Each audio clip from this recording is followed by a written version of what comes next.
Hello everyone, welcome to our YouTube channel only Peter plus C. कैसे हैं आप लोग? आई होप आप लोग बहुत अच्छे होंगे। तो चलिए शुरू करते हैं आज का लेक्चर। और लेक्चर को शुरू करने से पहले आपसे रिक्वेस्ट है, अगर आप चैनल पे नए हैं तो चैनल को सब्सक्राइब कर लीजिएगा और नोटिफिकेशन बेल को भी हिट कर दीजिएगा, जिससे कि जो आने वाली वीडियो का नोटिफिकेशन है वो आपको टाइम पर मिल पाए। तो चलिए शुरू करते हैं आज का लेक्चर। और लेक्चर को शुरू करने से पहले आप लोग लेक्चर को शेयर कर दीजिए। फर्स्ट क्वेश्चन है, भारतीय संविधान के किस अनुच्छेद में धन विधेयक को परिभाषा दी गई है? अनुच्छेद 108, अनुच्छेद 110, अनुच्छेद 111 या फिर अनुच्छेद 112। बहुत इंपॉर्टेंट क्वेश्चन है। आप लोग बताइए कि जो भारतीय संविधान है इसमें धन विधेयक की परिभाषा कौन से आर्टिकल में दी गई है? तो यह अनुच्छेद 110 है।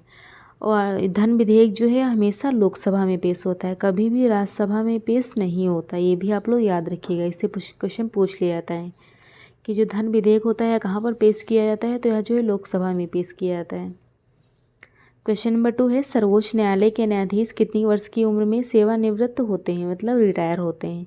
60 वर्ष, 62, 65 या फिर 70। तो जो सर्वोच्च न्यायालय अर्थात सुप्रीम कोर्ट, तो जो सुप्रीम कोर्ट के न्यायाधीश होते हैं कितने वर्ष में सेवानिवृत्त होते हैं? तो इसका सही आंसर है ऑप्शन सी, 65 वर्ष।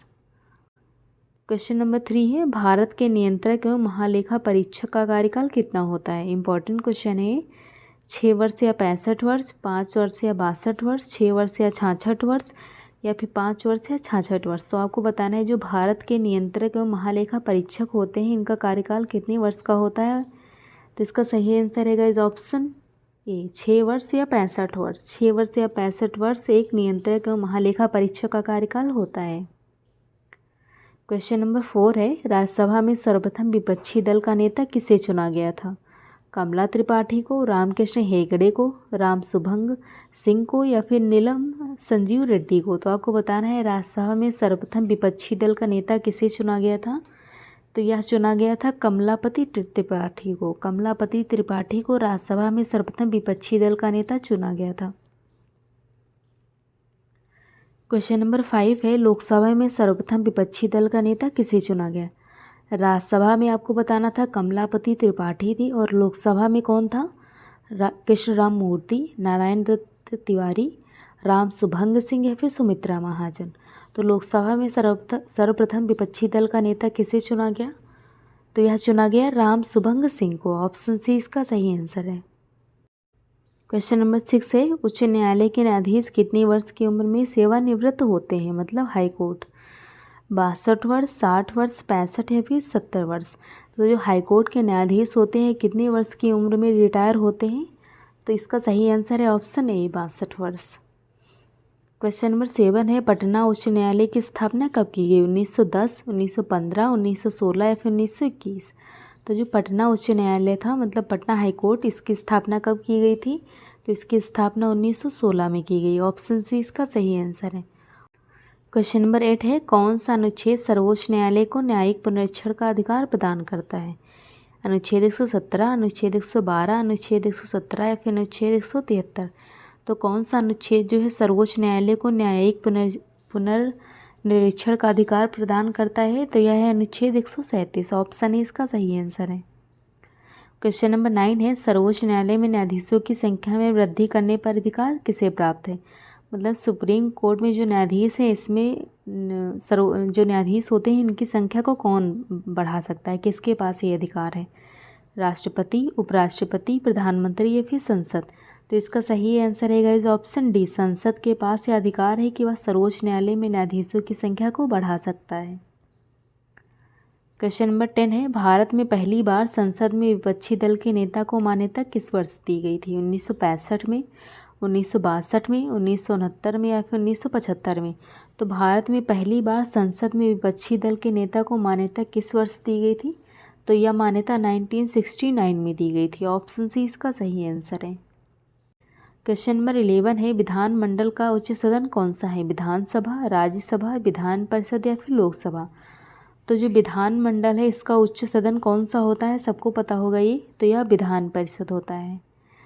और अगर पूछ लिया जाए कि जो केंद्र होता है यहाँ पर उच्च सदन कौन सा होता है, राज्यसभा होता है या फिर लोकसभा होता है? तो यहाँ पे उच्च सदन जो है या राज्यसभा होता है, लोअर लोकसभा जो है या निम्न सदन होता है। इसे भी आप लोग याद रखिएगा। और विधानमंडल का उच्च सदन विधान परिषद होता है, विधानसभा जो है निम्न सदन होता है। ये अक्सर पूछ लिया जाता है, तो आप लोग चारों नोट डाउन कर लीजिएगा। क्वेश्चन नंबर 12 है, किस लोकसभा अध्यक्ष के विरोध में सर्वप्रथम अविश्वास प्रस्ताव लाया गया था? जीवी मावलंकर, रामकृष्ण हेगड़े, MC बालयोगी या फिर PM संगामा? तो आपको बताना है कौन सा लोकसभा अध्यक्ष था जिसके विरोध में पहली बार अविश्वास प्रस्ताव लाया गया था। तो इसका सही आंसर रहेगा इस ऑप्शन ए, जीवी मावलंकर। ऑप्शन ए इसका सही आंसर। ये बहुत क्वेश्चन पूछा जाता है। और गाइस, अगर आप लोगों ने अभी तक भी वीडियो को लाइक नहीं किया तो प्लीज़ आपसे रिक्वेस्ट है कि वीडियो को लाइक कर दीजिए और अपने फ्रेंड्स के साथ शेयर कर दीजिए और चैनल को सब्सक्राइब करना मत भूलिएगा। क्वेश्चन नंबर 14 है, धन विधेयक सर्वप्रथम पेश किया जाता है राज्यसभा में, लोकसभा में, किसी भी सदन में या फिर इनमें से कोई नहीं? तो आपको बताना है, मैंने आपको बताया था कि धन विधेयक सर्वप्रथम पेश कहाँ किया जाता है, तो यह लोकसभा में पेश किया जाता है। और कौन से आर्टिकल में है धन विधेयक, तो यह आर्टिकल 110, इसे भी आप लोग याद रखिएगा। क्वेश्चन नंबर 15 है, कोई विधेयक धन विधेयक है या नहीं, इसका अंतिम निर्णय कौन करता है? ये बहुत इंपॉर्टेंट क्वेश्चन है। लोकसभा उपाध्यक्ष, लोकसभा अध्यक्ष, राष्ट्रपति या फिर वित्त मंत्री? तो कौन डिसाइड करता है कि कोई विधेयक धन विधेयक है या नहीं, इसका अंतिम निर्णय कौन करता है? तो यह लोकसभा अध्यक्ष करता है। ऑप्शन बी इसका सही आंसर है।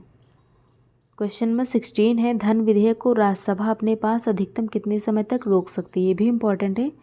धन विधेयक से कोई भी क्वेश्चन आता है वो बहुत इंपॉर्टेंट होता है, क्योंकि एग्ज़ाम में अक्सर पूछ ही लिया जाता है किसी ना किसी एग्ज़ाम में। तो आप लोग बताइए कि जो धन विधेयक होता है इसको राज्यसभा में कितने समय तक रोक सकती है राज्यसभा? तो यह 14 दिन। ऑप्शन डी इसका सही आंसर है। और धन विधेयक पेश कहाँ किया जाता है? तो यह लोकसभा में पेश किया जाता है। और धन विधेयक कौन से आर्टिकल में है? तो आर्टिकल 110 में है। कोई धन विधेयक है या नहीं, कौन डिसाइड करता है? तो यह लोकसभा अध्यक्ष डिसाइड करता है। क्वेश्चन नंबर 17 है, भारतीय राज्य की प्रथम महिला राज्यपाल कौन है? सरोजिनी नायडू, सुचेता कृपलानी, अमृता कौर या फिर सीता साहू? तो आपको बताना है भारतीय राज्य के प्रथम महिला राज्यपाल कौन थी? तो यह सरोजिनी नायडू थी। ऑप्शन ए इसका सही आंसर है, सरोजिनी नायडू। क्वेश्चन नंबर 18 है, भारत के न्यायवादी की नियुक्ति राष्ट्रपति किस अनुच्छेद के तहत करते हैं? बहुत इंपॉर्टेंट क्वेश्चन है कि जो भारत का महान्यायवादी होता है, इसकी नियुक्ति राष्ट्रपति किस अनुच्छेद के तहत करते हैं? अनुच्छेद 68, अनुच्छेद 76, अनुच्छेद 105 या फिर अनुच्छेद 111? तो इसका सही आंसर है गाइस ऑप्शन बी, अनुच्छेद 76 के तहत भारतीय राष्ट्रपति जो होता है महान्यायवादी की नियुक्ति करते हैं। क्वेश्चन नंबर 19 है, जनहित याचिका कहाँ प्रस्तुत किया जाता है? सर्वोच्च न्यायालय, उच्च न्यायालय, निचली अदालत या फिर ए और बी दोनों में? तो जो जनहित याचिका होती है कहाँ पर प्रस्तुत की जाती है? तो यह सर्वोच्च न्यायालय और उच्च न्यायालय, मतलब सुप्रीम कोर्ट और हाई कोर्ट दोनों में जो है जनहित याचिका पेश की जाती है। तो ऑप्शन डी इसका सही आंसर है, ए और बी दोनों। क्वेश्चन नंबर 20 है, राज्य सरकार का प्रथम विधि अधिकारी कौन होता है? महान्यायवादी, महाधिवक्ता, नियंत्रक एवं महालेखा परीक्षक या फिर उच्च न्यायालय? ये बहुत इंपॉर्टेंट क्वेश्चन है कि जो राज्य सरकार का प्रथम विधि अधिकारी होता है या कौन होता है? तो यह होता है महाधिवक्ता। ऑप्शन बी इसका सही आंसर है, महाधिवक्ता। क्वेश्चन नंबर 21 है, उच्च न्यायालय के न्यायाधीशों की नियुक्ति कौन करता है? संसद, मंत्रिमंडल, मुख्य न्यायाधीश या फिर राष्ट्रपति? तो आपको बताना है जो हाई कोर्ट के न्यायाधीश होते हैं, जज होते हैं, इनकी नियुक्ति कौन करता है? तो इनकी नियुक्ति जो है राष्ट्रपति करते हैं। ऑप्शन डी इसका सही आंसर है, राष्ट्रपति। क्वेश्चन नंबर 22 है, भारत सरकार के व्यय का नियंत्रण करता है सर्वोच्च न्यायालय, महान्यायवादी, राष्ट्रपति या फिर नियंत्रक एवं महालेखा परीक्षक? तो आपको बताना है भारत सरकार के व्यय का नियंत्रण कौन करता है? तो इसका सही आंसर है ऑप्शन डी, नियंत्रक एवं महालेखा परीक्षक जो होता है, ये सब हैंडल करता है कि भारत सरकार का व्यय, मतलब भारत सरकार कहाँ खर्चा कर रही है, कितना खर्चा कर रही है, यह सब नियंत्रक एवं महालेखा परीक्षक के अंडर होता है। क्वेश्चन नंबर 23 है, नियंत्रक एवं महालेखा परीक्षक की नियुक्ति प्रावधान किस अनुच्छेद में है? अनुच्छेद 145, अनुच्छेद 148, 151 या फिर 153? इंपॉर्टेंट क्वेश्चन है कि जो नियंत्रक एवं महालेखा परीक्षक की नियुक्ति है, इसका प्रावधान जो है कौन से अनुच्छेद में है? तो इसका सही आंसर है गाइस ऑप्शन बी, अनुच्छेद 148 में किया गया है इसका प्रावधान। क्वेश्चन नंबर 24 है, राज्य की कार्यपालिका शक्ति किसमें निहित है? राष्ट्रपति में, मंत्रिमंडल, राज्यपाल या फिर मुख्यमंत्री? तो यहाँ पे आप लोग देख लीजिएगा कि राज्य की पूछा गया है, तो राज्य की कार्यपालिका शक्ति किसमें निहित होती है, तो यह निहित होती है राज्यपाल में। ऑप्शन सी इसका सही आंसर है, राज्यपाल में नियुक्त होती है, निहित होती है, सॉरी। क्वेश्चन नंबर 25 है, भारत के कितने केंद्र शासित राज्यों के पास अपना उच्च न्यायालय नहीं है। तो आपको बताना है केंद्र शासित राज्य ऐसे कौन से हैं जिनके पास खुद का हाई कोर्ट नहीं है, सिर्फ 1, 2, 3 या फिर 4। तो इसका सही आंसर है गाइस ऑप्शन बी, दो केंद्र शासित राज्य ऐसे हैं जिनके पास खुद का हाई कोर्ट नहीं है। क्वेश्चन नंबर 26 है, सर्वोच्च न्यायालय का उद्घाटन कब किया गया। 28 जनवरी 1950, 26 जनवरी 1950, 8 मार्च 1965 या फिर 15 अगस्त 1947। तो आपको बताना है जो सर्वोच्च न्यायालय है उसका उद्घाटन कब किया गया था। तो इसका उद्घाटन जो है 26 जनवरी 1950 को किया गया। ऑप्शन ए इसका सही आंसर है।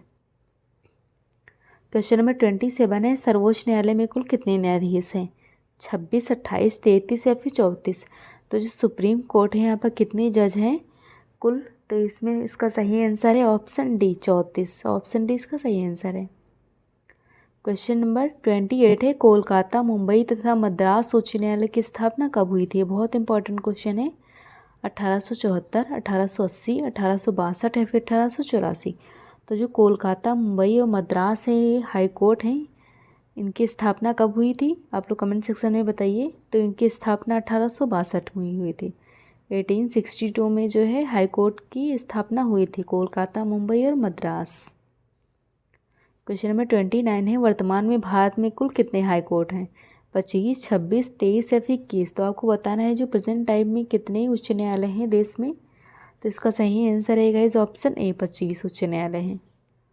क्वेश्चन नंबर 30 है, उच्च न्यायालय का गठन किस अनुच्छेद के तहत किया जाता है। बहुत इंपॉर्टेंट क्वेश्चन है। अनुच्छेद 124, अनुच्छेद 214, अनुच्छेद 325 या फिर अनुच्छेद 216। तो जो हाई कोर्ट का गठन है ये कौन से अनुच्छेद के तहत किया जाता है, तो यह अनुच्छेद 214 के तहत किया जाता है। ऑप्शन बी इसका सही आंसर है। क्वेश्चन नंबर 31 है, सर्वोच्च न्यायालय तथा उच्च न्यायालय की कार्यकारी भाषा क्या है। हिंदी, संस्कृत, फारसी या फिर अंग्रेजी। तो जो सुप्रीम कोर्ट, हाई कोर्ट में जो कार्यकारी मतलब काम करने के लिए जो भाषा यूज की जाती है उसका नाम क्या है, तो वह अंग्रेजी की जाती है। ऑप्शन डी इसका सही आंसर है, अंग्रेजी, इंग्लिश। हमारा देश हिंदी प्रधान देश है लेकिन फिर भी यहाँ पर हर जगह इंग्लिश का ही यूज़ होता है। हमारा संविधान भी पूरा इंग्लिश में ही लिखा गया है और सर्वोच्च न्यायालय तथा उच्च न्यायालय की कार्यकारी भाषा भी इंग्लिश ही है।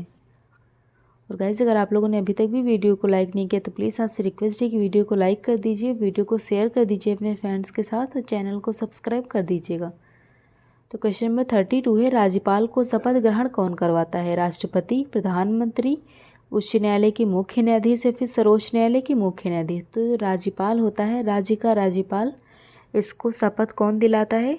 तो इसका सही आंसर है guys option C, high court का जो मुख्य न्यायाधीश होता है या राज्यपाल को शपथ दिलाता है। क्वेश्चन नंबर 33 है, गोवा, दमन व दीव एवं दादर नागर हवेली किस उच्च न्यायालय के क्षेत्राधिकारी में आता है। मद्रास उच्च न्यायालय, केरल उच्च न्यायालय, मुंबई उच्च न्यायालय, फिर इलाहाबाद उच्च न्यायालय। तो जो गोवा, दमन एवं दीव एवं दादर और नगर हवेली जो है कौन से उच्च न्यायालय के क्षेत्राधिकार में आती हैं।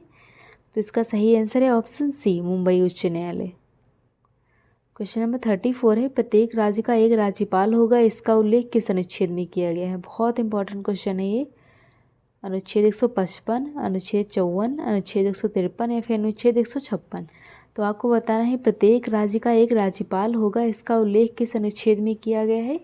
तो इसका उल्लेख जो है अनुच्छेद 153 में किया गया है। ऑप्शन सी इसका सही आंसर है। ये अनुच्छेद आप लोग अच्छे से याद रखिएगा, इंपॉर्टेंट है। क्वेश्चन नंबर 35 है, महाधिवक्ता की नियुक्ति कौन करता है। राष्ट्रपति, मुख्यमंत्री, मंत्रिमंडल या फिर राज्यपाल।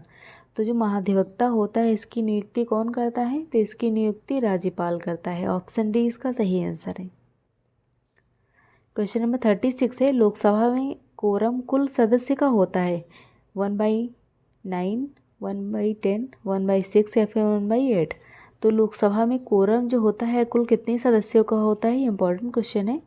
तो इसका सही आंसर है गाइस ऑप्शन बी, 1/10। 1/10 जो होता है या कोरम होता है लोकसभा का। क्वेश्चन नंबर 37 है, सर्वोच्च न्यायालय के न्यायाधीशों का वेतन कौन निर्धारित करता है। संसद, राष्ट्रपति, प्रधानमंत्री या फिर वित्त मंत्री। तो जो सुप्रीम कोर्ट के न्यायाधीश होते हैं इनका वेतन कौन निर्धारित करता है? तो इसका सही आंसर रहेगा इस ऑप्शन ए, संसद डिसाइड करती है। संसद जो है सुप्रीम कोर्ट के न्यायाधीशों का वेतन डिसाइड करती है। तो आज का लेक्चर यहीं पे ख़त्म होता है। अगर आपको लेक्चर पसंद आया हो तो प्लीज़ आपसे रिक्वेस्ट है कि वीडियो को लाइक कर दीजिए, शेयर कर दीजिए अपने फ्रेंड्स के साथ और चैनल को सब्सक्राइब करना मत भूलिएगा और नोटिफिकेशन बेल को भी हिट कर दीजिएगा जिससे कि जो आने वाली वीडियो की नोटिफिकेशन है वो आपको टाइम पर मिल पाए। और टेलीग्राम चैनल को ज्वाइन करना मत भूलिएगा, टेलीग्राम चैनल को ज्वाइन कर लीजिएगा क्योंकि वहाँ पे जो आपको इसका PDF मिल जाएगी और कोई भी अपडेट होती है तो वहाँ पे आपको मिल जाएगी। सुबह जो करंट अफेयर कराया जाता है उसका भी PDF आपको टेलीग्राम चैनल पे मिल जाएगा। तो वहाँ से आप लोग टेलीग्राम चैनल को ज़रूर से ज्वाइन कर लीजिएगा। इसका लिंक जो है आपको डिस्क्रिप्शन बॉक्स में मिल जाएगा, तो आप लोग ज़रूर से ज्वाइन कर लीजिएगा। तो आज का लेक्चर यहीं पर ख़त्म होता है। मिलते हैं नेक्स्ट वीडियो में। Keep supporting guys, bye bye.